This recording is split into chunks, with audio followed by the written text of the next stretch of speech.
Écoutez, tout d'abord, bonsoir. J'ai l'impression d'avoir joué à Marseille. Les applaudissements étaient chaleureux. Écoutez, je dois parler du thème de tout réinventer. Écoutez, je pense que la première des choses pour réinventer, c'est prendre conscience de ce qui est. Et en parlant de prendre conscience de ce qui est, je vais vous montrer une carte que je montre aux étudiants dans les écoles. Est-ce que vous voyez cette carte? En règle générale, les enfants me demandent de tourner cette carte parce qu'il semblerait que ce soit à l'envers. J'essaie d'expliquer aux enfants que les cartes traditionnelles que nous connaissons, où il y a l'Europe au centre, en fait, c'est une carte qui ne respecte pas les vraies proportions selon les continents. Je ne sais pas si vous saviez. C'est-à-dire que l'Europe est au centre, l'Europe est agrandie, l'Amérique du Nord est agrandie. On se demande pourquoi. Et donc, l'idée, c'est de dire aux enfants toujours, il faut pouvoir regarder les choses dans plusieurs directions. Et sur cette carte, effectivement, vous voyez la taille réelle de l'Afrique et la taille réelle de la France. D'ailleurs, quand j'ai montré cette carte à mon fils m'a dit « Mais papa, ta carte, elle n'est pas bonne. » Il n'y a pas la France. Donc, en fait, c'est très important, effectivement, qu'on puisse se questionner, de regarder les choses dans plusieurs directions pour être le plus libre possible.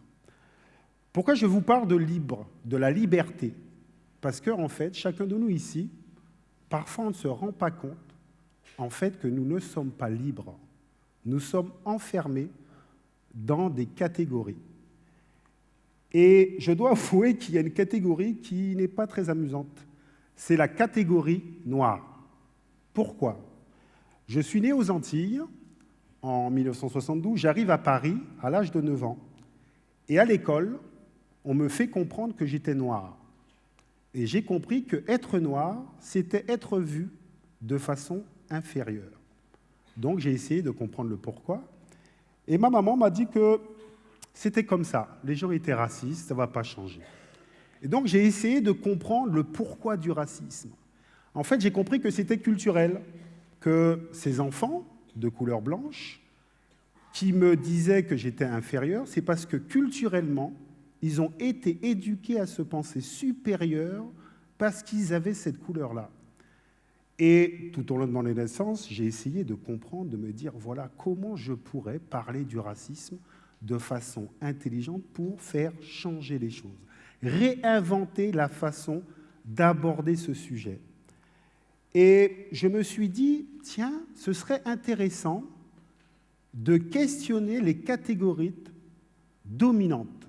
Parce que très souvent, lorsqu'on parle du racisme, du sexisme, de l'homophobie, très souvent on se focalise sur les personnes qui sont discriminées. Et je me dis, tiens, je vais inverser les choses pour dire, lorsqu'on parle du sexisme, il est important de questionner qu'est-ce que c'est être un homme. Parce qu'effectivement, en règle générale, il y a beaucoup de définitions sur ce qu'est être une femme. Très souvent, c'est inférieur aux hommes. Et donc, l'idée m'est venue toujours de questionner mon entourage. Par exemple, je vous raconte une expérience. J'étais dans un ministère un jour, on faisait un tour de table, et je dois présenter le travail que je fais. Je dis, voilà, je travaille sur les discriminations.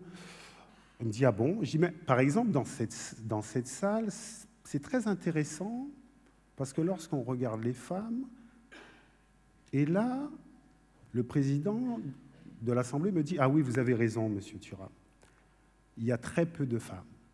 Je dis, non, c'est pas vrai. Le vrai problème, c'est qu'il y a trop d'hommes. Et là, tous les hommes ont regardé avec un œil. Je crois que s'ils avaient un pistolet, j'étais mort.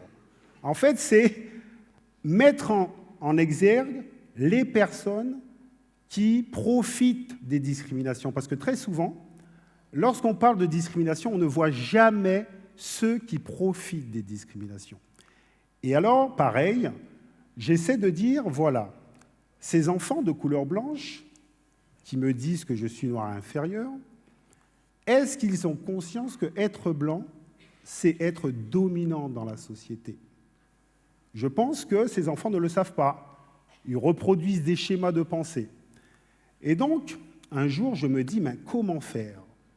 Je me dis, tiens, je vais appeler mon meilleur ami d'enfance. Je prends mon téléphone, je dis, allô Franck, dis-moi, j'aimerais savoir, est-ce que tu as le sentiment d'être blanc? Et lui me dit, bah, je ne comprends pas. Je dis, mais Franck, bah, je suis noir. Il me dit, bah ouais. Je dis, mais si je suis noir, t'es quoi? Bah, je suis normal. En fait, c'est très intéressant. C'est pour ça que je dis qu'il faut questionner les normes, il faut questionner la norme. Et je pense qu'effectivement, si nous prenons l'habitude de questionner ceux qui se pensent dominants, peut-être que nous pourrons changer les discriminations. Parce qu'encore une fois, très souvent, ceux qui sont dans une situation de domination se pensent beaucoup plus légitimes que les autres.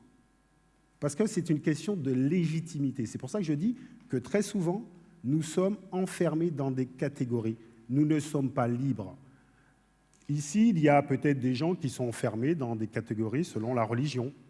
Et vous allez être éduqués dans une certaine religion. Et ce qui est très intéressant avec la religion, c'est que lorsque vous êtes enfant, très souvent, vous allez déterminer déjà votre compagnon ou votre compagne, sachant que vous allez chercher quelqu'un qui aura la même religion que vous. Et c'est ça qui est très intéressant quand je dis dans la liberté de penser. Les dominants, très souvent, vont vouloir décider pour les autres. C'est-à-dire que, historiquement, les hommes pensent que c'est à eux de décider à savoir ce que les femmes ont le droit de faire ou non. Les hétéros vont penser que c'est tout à fait normal de décider à savoir ce que les personnes homosexuelles ont le droit de faire ou non dans une société. Et historiquement, les personnes blanches pensent qu'il faut que ce soit eux qui décident à savoir ce que les personnes d'une autre couleur qu'eux peuvent faire ou non. Et donc, en fait, si on ne prend pas conscience que chacun de nous, nous sommes dans des catégories, eh bien, on ne peut pas réinventer la société. Et l'idée pour moi, quand je parle de réinventer la société, ça paraît un concept très simple. C'est-à-dire que chacun puisse voir l'autre comme un être unique et voir l'autre comme un être humain avant tout. Mais c'est un concept qui est extrêmement simple. Mais très souvent, on réfléchit à travers nos catégories, de génération en génération.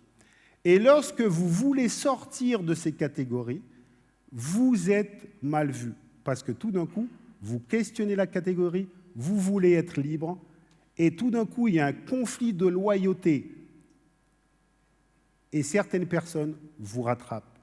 Donc vous êtes capable de vous enfermer dans vos nationalités, vous êtes capable de vous enfermer dans vos origines, dans les religions,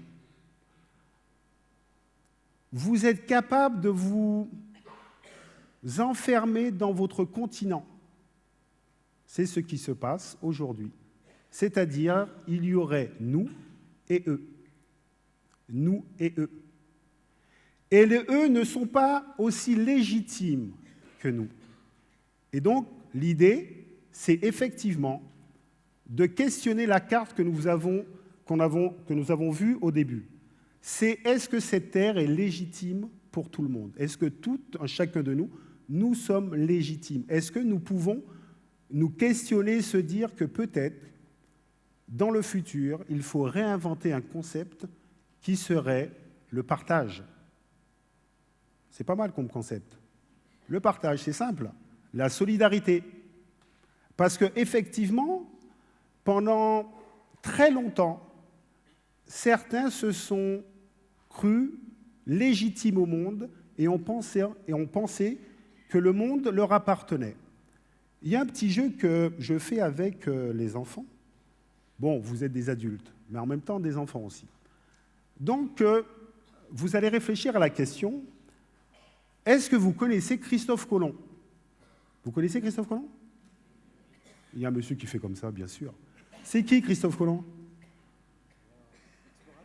Un explorateur. Là, petit à petit, il ne se lance pas. Mais en règle générale, les enfants me disent « Monsieur Thuram, c'est celui qui a découvert l'Amérique. » Ah, je leur dis « Ah ouais, c'est intéressant ça.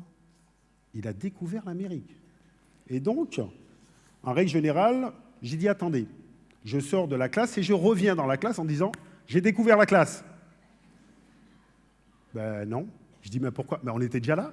Je dis, mais c'est intéressant parce que quand Christophe Colomb arrive dans les Amériques, il y a 80 millions d'habitants. Et j'entends, ah ouais? Et là, les profs se cachent un petit peu. En fait, c'est ça, réinventer les choses. C'est comment chacun de nous, on construit notre imaginaire collectif. Quelle est l'histoire qu'on nous raconte? Est-ce que parfois, on ne se pense pas plus légitime que les autres? Et je pense que chacun de nous, mesdames, messieurs, nous sommes totalement légitimes et il faut le répéter. Chacun de nous, nous avons notre place dans ce monde. Merci beaucoup.